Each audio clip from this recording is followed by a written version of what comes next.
Ciao, ti do il benvenuto sul mio canale e ti propongo questo quesito di matematica ricreativa. Su una linea ferroviaria a binario unico è stato costruito un raccordo per consentire il passaggio di due treni che viaggiano in direzioni opposte. Il raccordo può contenere al massimo 7 vagoni, oppure in alternativa una motrice con 6 vagoni agganciati. Nel corso degli anni il traffico ferroviario è aumentato notevolmente e la soluzione migliore dal punto di vista economico è stata quella di agganciare un numero sempre maggiore di vagoni, anche più di 6, alle motrici. Di conseguenza i treni sono diventati sempre più lunghi. Agendo in questo modo si è presentato però un problema. Com'è possibile consentire il passaggio di due treni che viaggiano in direzioni opposte quando entrambi i treni sono più lunghi di 7 elementi, ovvero quando a entrambe le motrici sono agganciati più di 6 vagoni? Nella situazione schematizzata in figura, un treno merci marrone con la locomotiva verde, proveniente da est, cioè da sinistra, deve trasportare verso ovest, cioè verso destra, un carico di legname, mentre un treno locale, blu con la locomotiva rossa, proveniente da ovest, cioè da destra, deve trasportare verso est, cioè verso sinistra, i suoi passeggeri. Ad entrambe le motrici, come si può notare dall'immagine, sono agganciati 12 vagoni. Com'è possibile scambiare fra loro di posto i due treni in modo che il treno merci riesca a trasportare il suo carico di legname verso ovest ed il treno passeggeri riesca a proseguire il suo viaggio verso est?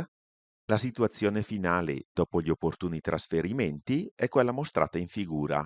I due treni devono riuscire a proseguire la loro corsa verso le rispettive destinazioni. Partendo da una situazione iniziale in cui il treno merci si trova a sinistra ed il treno passeggeri si trova a destra, dobbiamo giungere ad una situazione finale in cui le posizioni dei treni sono invertite fra loro, in modo che il treno passeggeri possa proseguire la sua corsa verso sinistra ed il treno merci possa proseguire la sua corsa verso destra.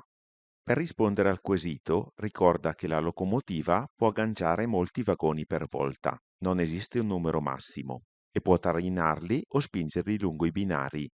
Inoltre, ricorda che solo la locomotiva può muoversi da sola. I vagoni sono oggetti passivi e per muoversi devono essere trainati o spinti dalla locomotiva. Per facilitarti il compito, ti do la possibilità di stampare il circuito ferroviario ed alcuni treni. Ti invito ora a mettere in pausa il video e a provare personalmente a risolvere il quesito. Ci sentiamo fra poco per la soluzione. Com'è andata? Spero tu ci sia riuscito. Ora ti mostro la soluzione che ho trovato io. Si parte!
Fatto!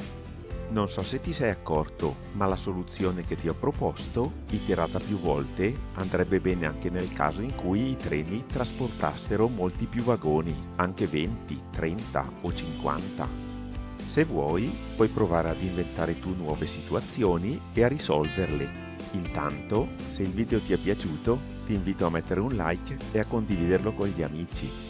Fammi sapere nei commenti se sei riuscito a risolvere il quesito. se hai trovato una soluzione diversa, magari più veloce, e se vuoi che pubblichi altri video di questo tipo.